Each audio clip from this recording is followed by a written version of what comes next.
All right, so here's how they used to do, or they're currently doing unit encounters tracking. So this is like the number of treatments when you go in to see your athletic trainer or physical therapist, right? It's all kept on Excel sheets, and this is actually one of the best ones I've seen. Most of them are not this good.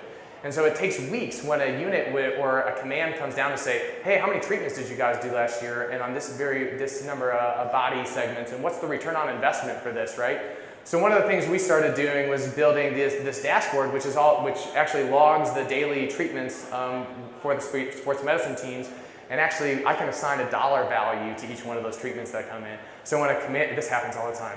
Like these sports medicine teams that are embedded within the units, they're really expensive, right? So we get a question like, what's the return on investment, right? And now I can show you daily, not just who's being treated, what are the most common treatments, where are the body areas that they're going, but I can assign a numeric value to each one of those encounters, right? And you can, athletic trainer can turn around and just say, hey man,